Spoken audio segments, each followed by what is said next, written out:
Recording. In this talk, I make the claim all knowledge is inferred and principles of ethics are claimed, as are the Unitarian Universalist 7 principles. This is a long-awaited talk on UU principles and more besides. So I think I'll start sharing the screen so you don't have to trouble with my enunciation. Oh, where do I go? Here, I go here to share. Here I go, and I click share, and there we have it up there to share. So this is the long way to talk. But first, some background, beginning with a story I found on Facebook, sometimes known as Meta. This is from Sustainable Human on Facebook, which was posted on the 24th of May at 2300 hours, where the post said, "The Bushmen of Kalahari speak of two kinds of hunger. The little hunger is the hunger for food, the need for something in the belly, a fire in the body that must be fed to stay alive. But then there's the great hunger, the hunger for meaning, the hunger that lives deeper within than the stomach, in the chest, in the bones, in the silence behind the eyes. It's the ache to belong, to matter, to know why you are here." Lauren Van de Host was a man who spent years amongst the Bushmen, listening, learning, trying to understand what we've forgotten in the modern world. He said the most dangerous thing in life isn't sadness, it's emptiness, the slow, bitter erosion that comes from living without meaning. We chase money, status, comfort. We chase happiness like it's the point. But happiness is fleeting. Meaning is enduring.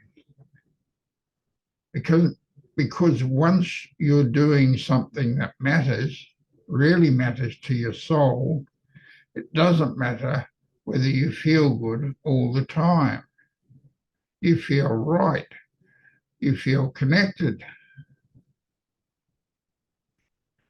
You feel like you belong to something bigger than you. And in the belonging, even the hardships become sacred. The photo displayed in the original posting isn't just a meeting between two men. It's a quiet moment between two ways of being. One remembers that we are not just bodies to be fed, but spirits to be fulfilled. Maybe that's the real hunger we are trying to feed all along.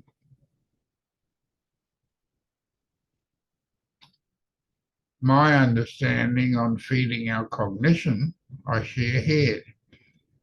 Your assumptions may be different. 1, all knowledge is inferred by comparing one thing with another, similar to utilising metaphor and labelling the experience with a word. 2, this is outside of education, and that education is largely the remembering of words and their meanings.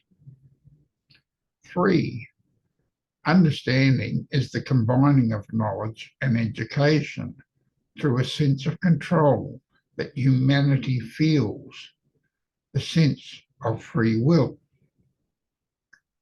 4, meaning is the value state achieved from the processing of these three principles of cognition and woven into humanity's story of existence. 5. Principles of ethics and morals are chosen from the conclusions reached that are felt will dictate quality of life. There's much to contemplate there. Feel free. As a bit of an aside, I surmise that artificial intelligence sense of control mirrors the programmers that created it.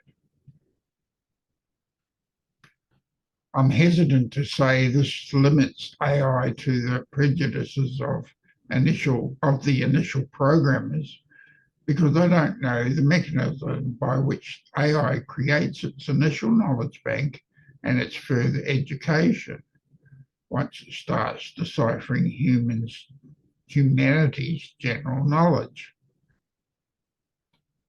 A body is required to feel as a human feels. Even a paraplegic requires memory of a body to feel the effects of the hormones and chemicals along with the electricity that the body produces. This memory, along with any remaining autonomic nervous system that remains maintaining the body, dictates the feelings a paraplegic feels as a human, I surmise.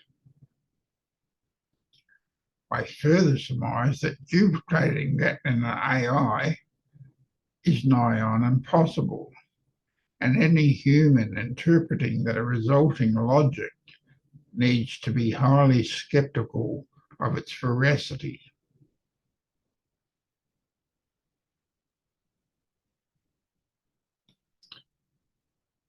Principle of ethics are claimed. This is my claim as demonstrated by claiming the 7 principles of the Brisbane Unitarian Universalists as one of my guiding principles. Interesting, isn't it, that 7 principles become only one of my guides? A subjective fact is that we all have multiple principles that guide us, and they are not always articulated, spoken out loud, or thought of overly consciously. So it behoves us all to occasionally examine our guiding principles to ensure they are serving self, other, and what is, as can best be done. Brisbane UU principles are: 1. The inherent worth and dignity of every person. 2. Justice, equality, and kindness in human relations. 3. Accepting and encouraging each other's spiritual growth. 4. Freedom to search for what is true and right in life. 5. Working to create a peaceful, free, and just world. And 6. Using the democratic process as a fair way of making decisions. 7. Respecting the interconnectednesses of all life on our planet Earth. Each and every one of these principles are open to interpretation and disputation, but every interpretation has consequences embedded in the actions it inspires. So, as always, it behoves us all to interpret our experience of existence in a manner that serves self, other, and what is as best as can be. Personally, I add an 8th principle to this list. I aspire to healthy emotions and rationale. All of these moral principles are both inferred and aspired to. I leave you now to contemplate your guiding principles and how constant they are or are not. This talk is also available for reading at academia.com. So now I'll stop share.